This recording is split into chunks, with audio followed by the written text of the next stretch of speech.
machine. Ooh. Oh, Emerson Lake Palmer? ELP? Yeah, that was a good song. Old one.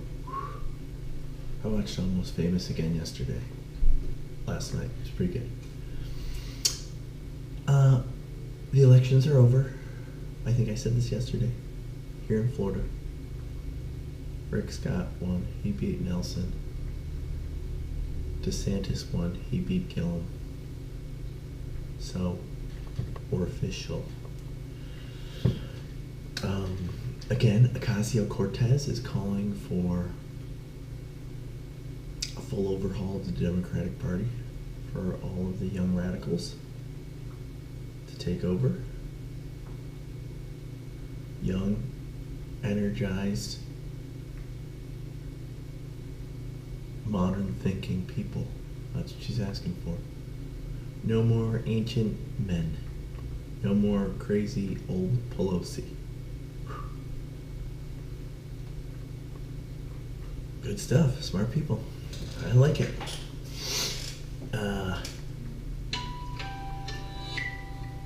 Took the truck in. Hey, hold on a minute. I gotta check this.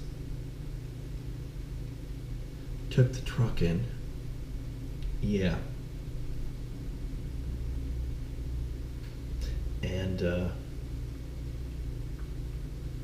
wait, I'm texting. What an interruption. You a-hole. Yeah, took the truck in. Front brakes grinding. Caliper could be locked. Back brakes, shoes, minimal left. Need to replace those. Drums look good. Rotors don't know about at the front. Rear shocks shot. Yeah, I loaded 5,000 pounds worth of brick in the back when I did the backyard. And that was 15 years old. Those shocks were 15 years old. Gotta get those done. New air filter. Yeah. Don't know what else is wrong with it. Maybe need new tires, maybe needs an alignment. Yo, dude. What am I? The Bank of Wells Fargo, David D.Y. Sock? Get out of here. So, that's what Tracy's telling me at this point. Hey, Bank of Wells Fargo, maybe you minimize. Oh. But I gotta keep that truck for Trev. He's gonna drive that. And hopefully he goes to auto shop. Takes auto shop in high school. I think Dwyer has a great auto shop. He can put a lift on it. He can put new shocks, the lift kit, new big old rims, tires. Can swap out whatever the fuck. That 2002 4Runner is the real deal. Probably one of the single most aftermarketed vehicles in history. For rock crawling, for mudding, for off-roading, for whatever, for towing. Just a fabulous machine. Hold on, got another inbound message. Fuck. Dude, this thing can blow you up. So, she just told me what I can get on Amazon. You can get power front stop brakes at $166. I know. I checked it. I love her. She's smart. She yelled at me this morning because I told her not to get gas and wait for me while I dropped the truck off. I would pay for your gas. So she pulled up and parked-ish next to the Tires Plus. It was longer than I thought. The machine is slow, which of course the guy's got a dot matrix printer. Dot matrix printer at a modern franchise. Dude, on one hand, that goes to show you just how sound the computer equipment is that we developed and how much of a racket it is to replace it every year and a half. Now you need to upgrade your Windows, you need to upgrade your hardware, your point of sale system. Fuck you, you money generating. No wonder everything costs $1 billion, which I just saw that the pharmaceuticals are raising costs on something like 20 medications that have been out for decades. How do you raise the cost on something you defined through all your tests? You've got probably hundreds, thousands hundreds of thousands of proven patient results from this medication, which you front loaded into the cost, all the research and development, all the regulatory requirements, all the different approvals, trials, health trials on, non-human, human, all that. And now you're sitting here saying you're going to raise the cost on some fucking med that you generically produce for 1/10 of a cent? Greed, man. I told you about the Pope yesterday. The Pope said the rich and Anyway, I had her wait. The dot matrix printer was taking some time. The guy said to me, I'll give you 5% off if you get a Tires Plus card. I said, okay. We had to do that immediately through the card swipe machine. I answered some questions. It went to their bank. The bank called him, didn't know how to spell my name, couldn't get my credit report, couldn't get clearance. Took 5 or 10 minutes. Tracy had to sit there for 15. Luckily, this guy, and I have his card, Tires Plus, one Robert Gray, I think was his name. Excellent sales. Excellent sales administrator, whatever they call him, sales guy, sales tech. Smart, clear, calm. Had phone calls going in, put them on hold. Had people walking in, told them to hold it for a moment. The other sales gal that sits behind the desk when you walk in with the terminals, she walked some guy out that had to get a whole overhaul. This guy was good, so it only took 15 minutes. I think with somebody that was inept or unable, which you often run into, probably would have taken a half an hour. But I got it. I went out to the car, and then she yelled at me because her freaking fuel went to reserve. So right down there, and I'm like, what? She got 40 miles left. That Mercedes, boy, tells you how many miles you got left when you kick into reserve. It's like, I wish my 4Runner had, not really. I always run it with the fuel full. I told her that. And she yelled at me, you had to comply with what you wanted. I'm like, well, I paid for the gas. I don't know. But we were down in the hood, and homies were hanging outside the frickin' 7-Eleven, the gas station. And one dude was banging the bass in the Plymouth 99, old 77, whatever, 900. Dude, it's 8:30 in the morning. What are you doing? And I'm not going to be controversial, and I'm not going to get into it, but what really goes on in many parts, and then what's stated, and then the injustices, then the what's needed, these prescribed solutions, none of them are on. If you haven't been down in the hoods, man, we're not addressing nothing. We're not fixing nothing. People are people. They're doing their thing. Anybody will take free handouts. You want to be socialist and give it away? I need the help. No, they don't. You need a job. Go hold the sign that says there's an open house. Go hold the sign that says, hey, here's car wash rebate day. Go get a job with the yellow vest on where you're picking up the garbage on the road. And this is for anybody. White, black, orange, yellow, whatever you are. Dude. And it's typical. You get these people in Congress, you get these leaders. Not so much in private business. Private business, you gotta be savvy.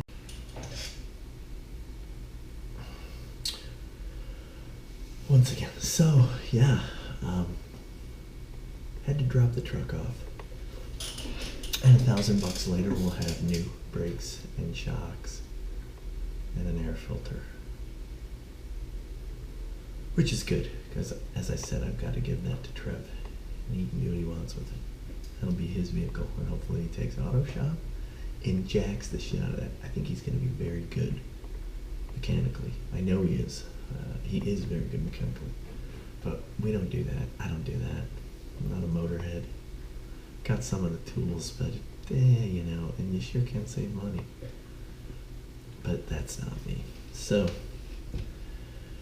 we've got that going on. But then there's stuff all over, man. When I opened the news today on Drudge, just a barrage of chaos.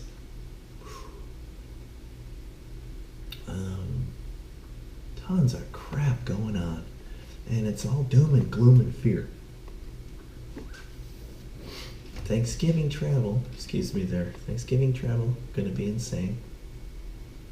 So be careful on the roads. Record year, as I've said in the last podcasts here. Weather in the Northeast, gonna be subhuman, sub-zero, freezing. Be prepared. If you're traveling up to New York and above, gonna be brutal. They got the cold front blowing in. No change down here in Florida. Oh, in the 80s still, warm, nice and warm and toasty, which is awesome. I took a nap on the hammock in the late afternoon on Saturday or Sunday. And then I was lifting yesterday and the day before, and I hurt my back a little. So we need to be careful. Take care of ourselves. Statements about the Dow dropping, the economy in disarray, the social media platforms crashing, FANG in worsening trouble, Facebook, Apple, Amazon, Netflix, Google. Oh, jeez, weird day. Oil dives. As I said yesterday, Goldman said beware. We're going to take some hits here. The cryptos are crashing, so your cryptocurrencies are shitting the bed. The hedge fund bosses are saying, get ready for some hairy stuff, man. It's coming. You better be prepared. So watch your investments, watch your cash, watch your stuff. Be very leery. Seems that there's things afoot. Let's stay on top of those. And I'm sure we'll all be down. And as always, there's recovery. So be patient, be smart, don't be emotional, manage as you always have. And when it's low, buy more if you can, if you have the asset. So that's going on. And the market's down huge again today. I mean, 500 points yesterday, another 500, 600, 700 points today. So they said it was going to happen, and it's been up for a while. And everybody's down. Tesla's down extremely, and Tesla was up $10 yesterday, one of the few.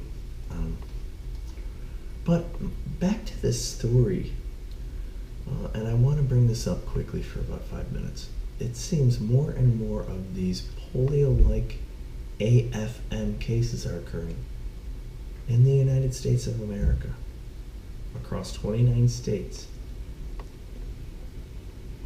It's acute flaccid myelitis. That's what it's called. And it's a polio-like paralyzing illness. And the CDC's on board, and they're looking at this thing. They don't know what it is. They don't know why it is. There's been 106 confirmed cases this year in 29 states. There's 167 possible cases of the illness. Since 2014, there's 403 confirmed cases of the rare disease, 90% in children. It affects the nervous system, especially the gray matter in the spinal cord. Causes muscle weakness and sudden onset of paralysis. There's a spectrum of how children can be affected. Some regain use of the paralyzed limbs. Others are paralyzed from the neck down and can only breathe with a ventilator. There's no cure, there's no vaccine, there's no known cause. Neurologists at the CDC say it's they feel sure that it's an enterovirus, the family of the viruses that cause polio, most likely to blame. They say they're still casting a wide net. We're not sure. So this thing's spreading Nancy Maisonier from the CDC, Dr. Nancy Maisonier. The agency is considering the possibility that an infectious pathogen is causing AFM, but added, we're broadening our hypothesis. We don't know. When asked whether a toxin or vaccines could be the trigger, we're not ruling anything out at this point, she said. About 3 to 10 days before becoming paralyzed, 3 to 10 days before, nearly all the children who developed this thing, this AMF, experience a viral illness with symptoms such as fever and cough. But hell, kids get viruses all the time. They get fevers, coughs, sicknesses, right? Colds, pus, stuff all over the place. And they don't know why, even in a family of siblings, all will recover but one who gets this AFM. And they all have the same symptoms. So this thing's alarming. And I'm getting it out there because now it's been lingering for a while. It seems like the media's grabbed a hold of it. CNN did a story on it. When the numbers are in the hundreds and we don't know, and this is first world USA, just be leery, be careful, be aware, be cognizant, and there's nothing you can do but watch the news, try to stay in tune with this. Be careful with your kids. If they get it, God, say a prayer, keep your fingers crossed. And a lot of people are complaining that, the CDC or the National Institute of Health, whomever's responding to this, aren't responding quickly enough, which that's human. These people are angry because they now have a child whose life is impacted, who is impaired, whose life might be destroyed. They may be paralyzed on a ventilator, and they were a healthy, wonderful child. And of course there's anger there, and you want to have a lawsuit. Why didn't you respond earlier? And whose fault is this? Who do I blame? That's human. Hopefully we figure this thing out. But be alert, be aware, and stay in tune with the updates on this thing, AFM. Because it seems like it's not going away, and it's very scary, and it's hurting larger and larger numbers of people. Acute flaccid myelitis. So, trying to get that out there. Very crappy, scary story. One of the ones where you're like, whoa. And then some weird. I pick the weird stuff because I'm not going to go with the fires. California fires have raged. It's destroyed a lot. They're in a bad state out there. People are complaining about emergency response. We know what happens in national emergencies. It's a bad place right now. There's a lot of people that are deceased. There's a huge number of people that are impacted. It has nothing to do with affluence or class of person that you are, or race or religion or sex or any of that. This thing's impacting everyone, and it's heartbreaking, and there has to be sympathy and empathy and help and love and prayer and concern. There's a lot of stuff. And then when we figure this out, and we get these fires out, and we find all the deceased, and now the rain and the flooding, or whatever continues to go on that hampers or impairs or makes worse the situation out there. Once we stabilize all this stuff, we got to start to ask the question, why? How do we stop this? What are we doing? Why are we building these communities that are not protected from this when landslide and fire have been unknown in California for decades? Been unknown anywhere. Fires have ravaged the Midwest, the Rocky Mountains. And just like you got hurricanes down here in the southeast and mid-southern states, and you have tornadoes in the Midwest, Tornado Alley. You have to build homes for that. You have to have storm shelters. You have to be prepared for worst case scenario. These fires, these communities they're building out there, multi-million-dollar homes. and somewhat rural and strenuous and challenging topographies and land structures and locations.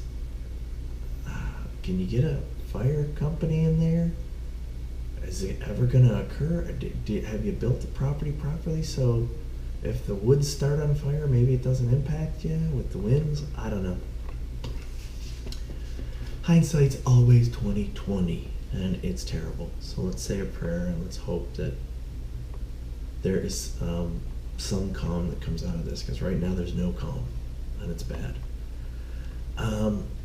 But I picked some of the more interesting stories.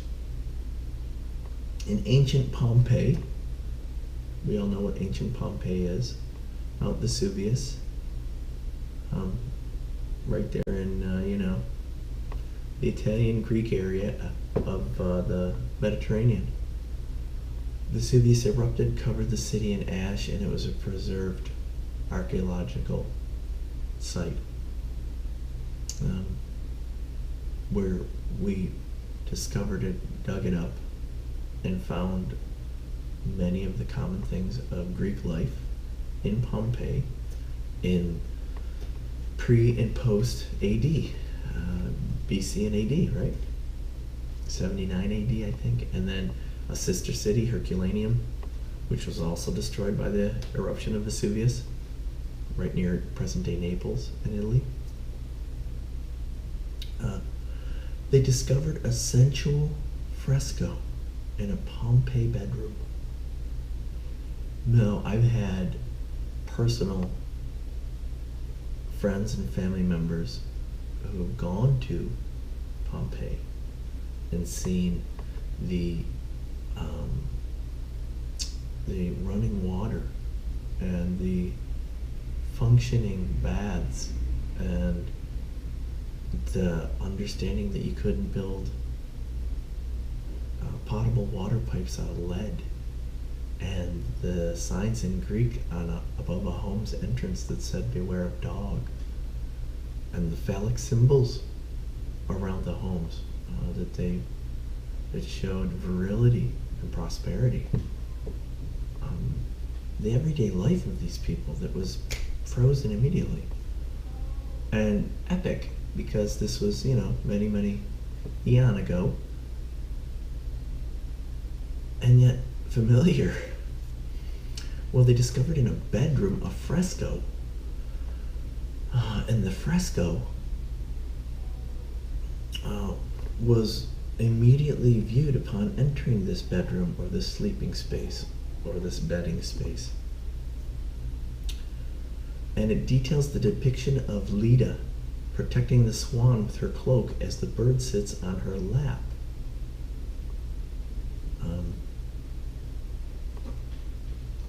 And what does all that mean? Who is Leda?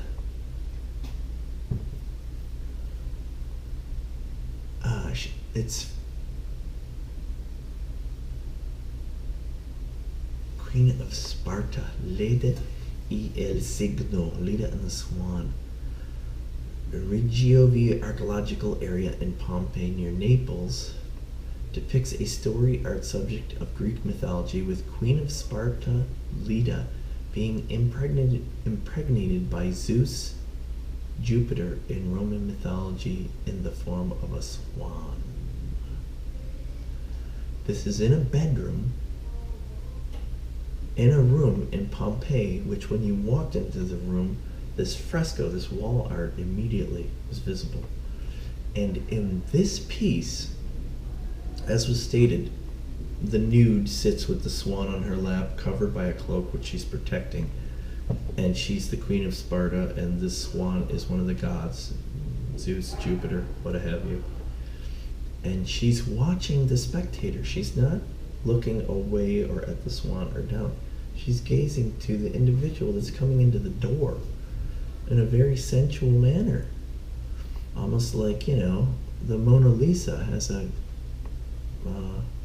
quirky expression on her face of, interest.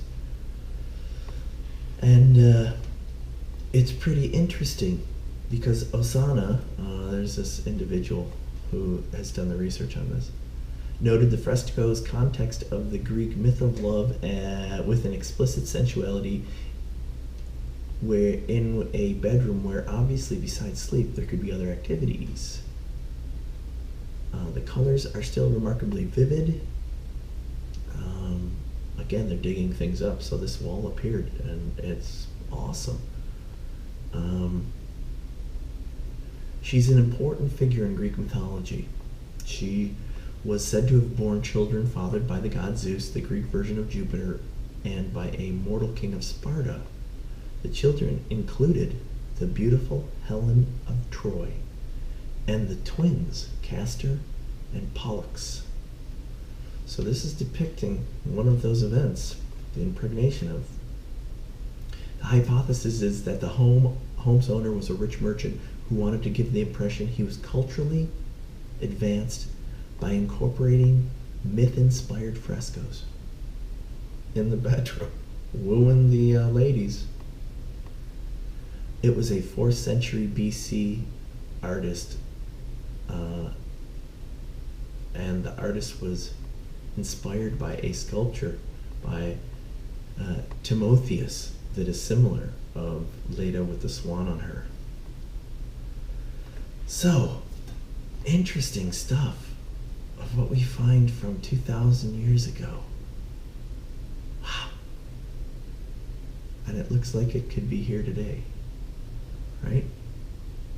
And yet, no, we're advanced and we're different. We've evolved. I have a feeling the Greeks and the Romans were us. Exactly. Just with their time, their experience, and their time for the present back then. They were exactly like us. Come on. So weird. That's cool, and I like that kind of stuff. A throwback to the past, and nobody wants to hear that, nobody wants to see it. They find it interesting, but it's not interesting. That's a life study. We think we're unique and special, and as a race we are, but we're no different than the thousands of years of people before us. So you gotta understand that, and you've got to tie that into what we are today, and our ethics and our morals and our strategy and our beliefs and our humanity. Sometimes I feel like we lose our humanity. There's another weird one out there today. Fabiano Corana. He's a Brooklyn-born grandmaster. If you know nothing about chess, if you don't know the game, you've never studied it, you've never followed it, New York City is a hub. Most of the major cities are a hub for the game. If you go to a park, a central area, a park, within most cities, there's some location that has boards or tables that are open, in that during any given time of the normal day, work day, weekend, whatever it is, you have a contingent of individuals there who have their mobile chess, either the rolled up kind, the folding board, whatever, with their, accredited chess pieces, which I'm sure you've seen, the brown and the cream, or whatever it is, the black and the white, playing chess, even with their timer, with the clock.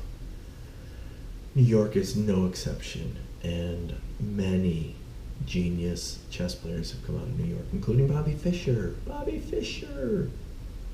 All right, 1970s, 60s, 70s, who, even though his psychosis drove him mad into seclusion as a recluse, killed it. Beat the world. Who was it? Spassky, right? That was the American-Russian rivalries. And, that's legendary. Traveling to Reykjavik, Iceland, where they had the tournament, and the encounters prior, as he moved into Grandmaster position. This guy, Fabiano Caruana, he is a Brooklyn-raised Grandmaster playing Magnus Carlsen for the 2018 World Chess Championship crown. And if you don't know Magnus Carlsen, there's a documentary or a few on this cat. He is Norwegian. He comes from a very strange family. There is documentation, film, video, text, audio in his childhood to now. He could be on the mild autism scale. He is a chess genius. And I think for the last 8 years is the greatest chess grandmaster. He's a chess champion, including playing and beating a handful of the Indian great grandmasters. And there's a couple of those cats that came up. Deadly, right? Much like those individuals that memorize pi to the millionth number. And I think some of that is in 2014, 15, 16. He plays one of the Indian grandmasters for the championship. But Magnus Carlsen is borderline autistic, Rain Man-esque, counting matches, and this dude's gig is chess. And you see that consumption and madness, and whew, can he play? And they document it well. And I don't know if it's on Netflix or what it is. All you gotta do is look up Magnus Carlsen. He is the modern day greatest chess player. He's your Karpov or your Kasparov or your Spassky or your Fischer or whatever. They're in the middle of the world tournament, and it's in London. So that's exciting, and it was good to see it on NBC News that they're in the middle of, I think game 4. I don't know what the current count is, how many points, if they had draws or if anybody's won any games. But this guy, this young Brooklyn gentleman, Brooklyn-raised Grandmaster Fabiano Caruana. He is a prodigy that we are hoping brings the championship back to the U.S. because it's been that long. And the tickets are like $60 starting. I mean, it's like a Premier League game in, soccer and football. English football, eh? And this thing's big. Apparently there's huge lines. It's the best of 12, of course. They're in game 4. But there's huge lines to get inside this venue in London, in the Holborn area. And it's globally televised. It's online. There's expected to exceed 1.5 billion people, the 2016 record, to watch this thing. There's 200 capacity in this venue, which is understandable, right? These guys are in deep thought. So, apparently it's 8 games into it, and it's a deadlock, so these two are equally matched, and they're having draws. So, pretty epic shit. We'll have to see how that comes out, but clearly these guys seem to be equal. Exciting! We'll see who wins.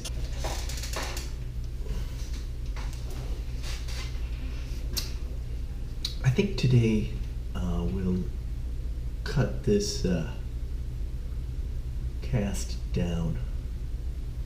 I've had some complaints that an hour of monologue is just too much.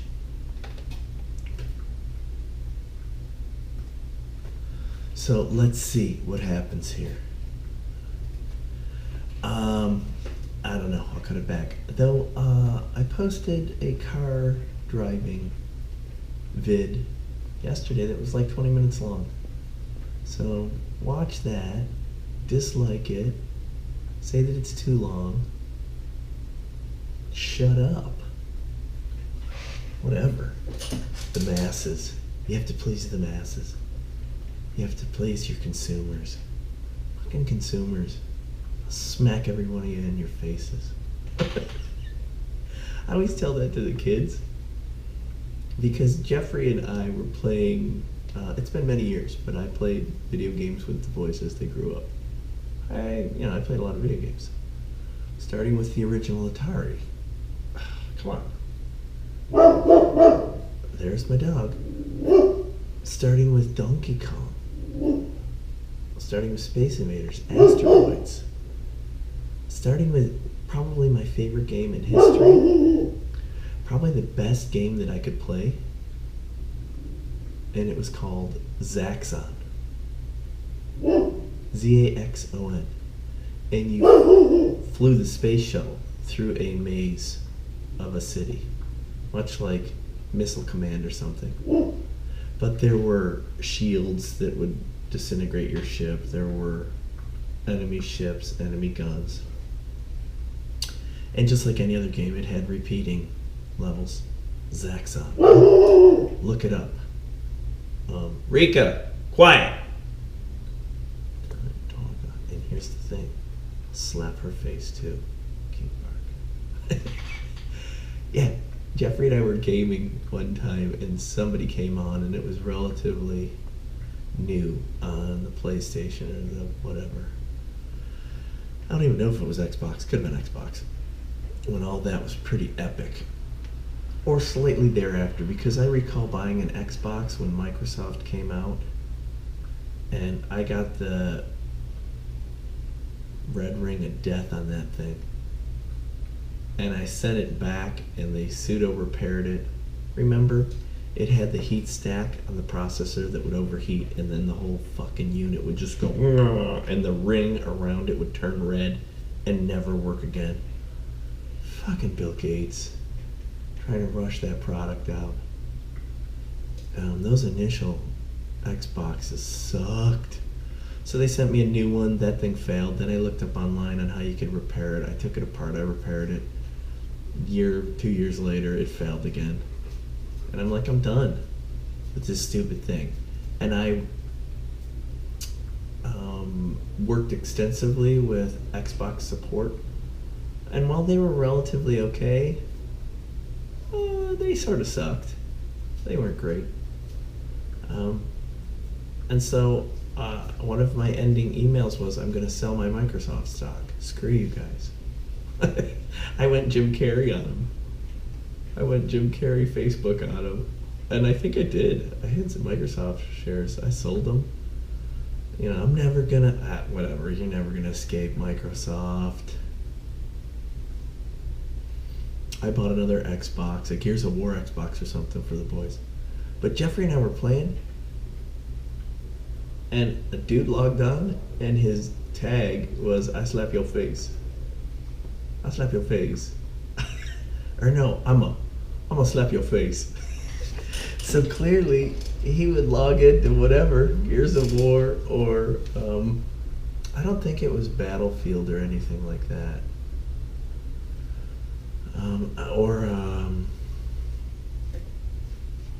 What's the giant famous one with the zombies and all that? Yeah, where now they have the World War II one. You know what I'm talking about. Yeah, you're the soldier. But he clearly logged on there and his tag just said, I'm gonna slap your face. So he was gonna spank it. But that made me happy. And from then on, when I'm upset by someone or something, if I meet them, I'll probably slap their faces. I'll give you a slap in your face. Which I told Riki, you keep barking, I'm gonna slap your face. That's the running joke. You know how you get older and you make the same jokes and the kids are like, shut up. Yeah, that's the joke here.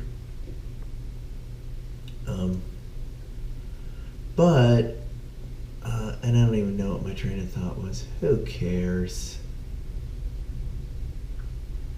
That was awesome though. Oh, slap your face.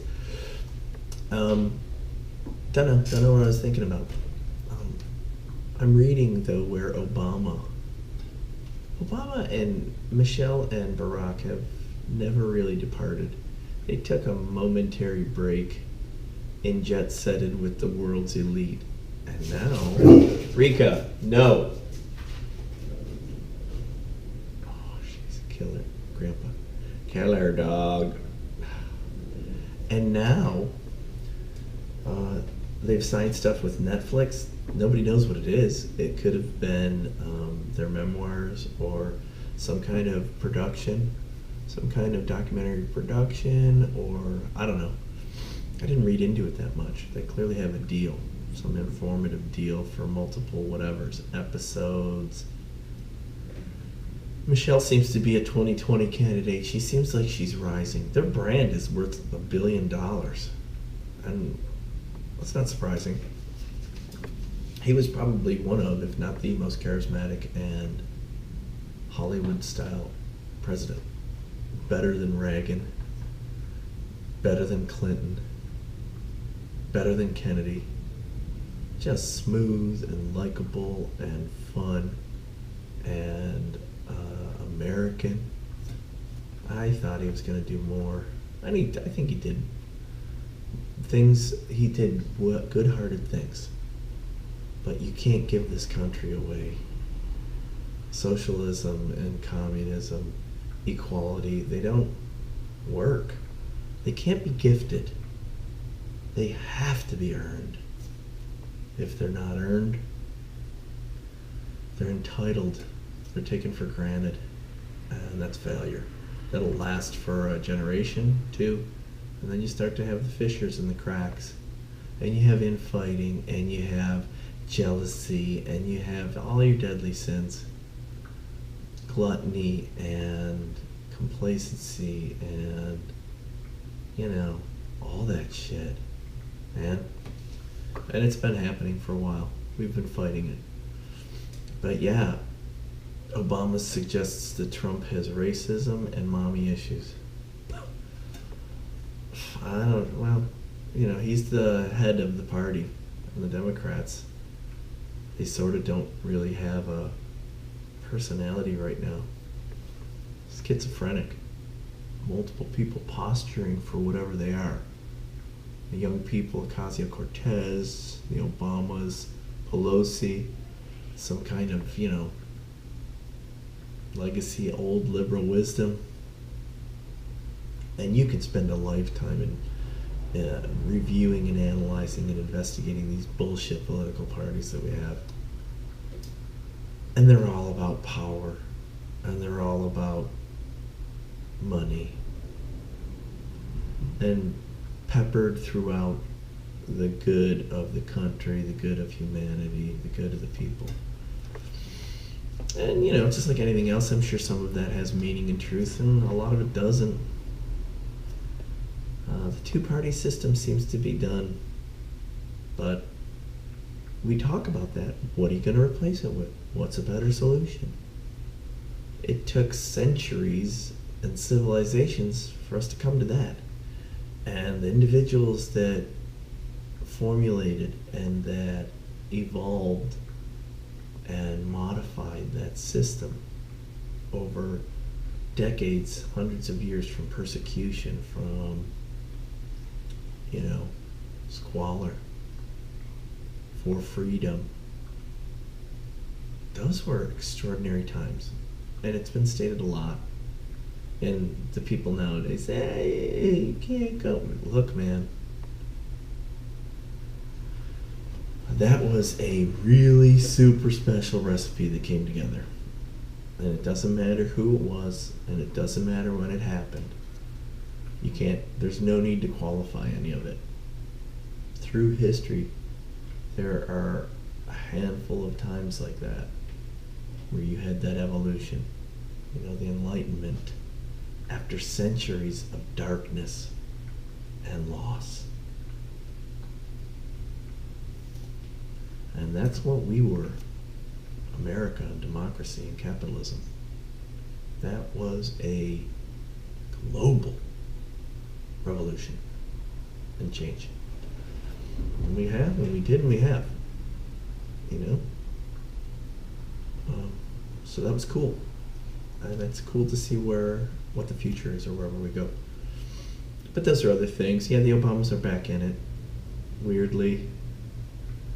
The Clintons hovered, and then she did her thing, so why wouldn't Barack and Michelle do their thing? And she's young. She's got moxie and gumption, makes hundreds of thousands, millions of dollars for her speeches, her public speaking. He does likewise. They have corporate relationships, with the media, with private enterprise, with the financial industry. I don't think they're as dark and as deep and as dangerous as the Clintons were. You know, bad people that would lie and cheat and steal for anything. I think the Obamas are the real deal. They're awesome people. I voted for Barack that first presidency. I did not the second. I think I voted for Mitt. And I think Mitt would have done a great job. But as I've talked in other podcasts, he's a bit of a radical.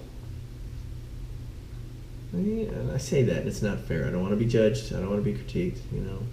But Church of Latter-day Saints, the Mormons, whatever, LDS, whatever you want to call them, they're different. They have an agenda. Don't we all? And they're pretty powerful. Look them up. They own most of Hawaii. Whew. Most of Utah, properties around the globe, sending the kids on a mission, growing the global army. You know, not unlike anything else, man, but still, he is a sharp businessman. And he's got acumen and foundation in standards. Business standards, family standards. And that combination is what we need. Brutal to fight, I mean, because the system's the system, but I think he would have been a good president, I'll admit. He had a good combo, a good recipe. And you know, who knows? Carter should have been a fabulous president, a family man, a southerner, a farmer, a military man, a great man, and his presidency was horrible. You know, the hostages in Iran, he was a lame duck to begin with. His brother that was a drunk or a drug addict and a bum, which he wasn't, but portrayed Billy. I mean, and that guy should have been something special. Look what he does now. Habitat for Humanity, global conservation efforts, giving and giving, which he can't because he's a multi-millionaire peanut farmer. Didn't need money, wanted to do good. Wanted to use his smarts, and the system crushed him decades ago. So who knows? We don't know. We hope. We wish in one hand and shit in the other.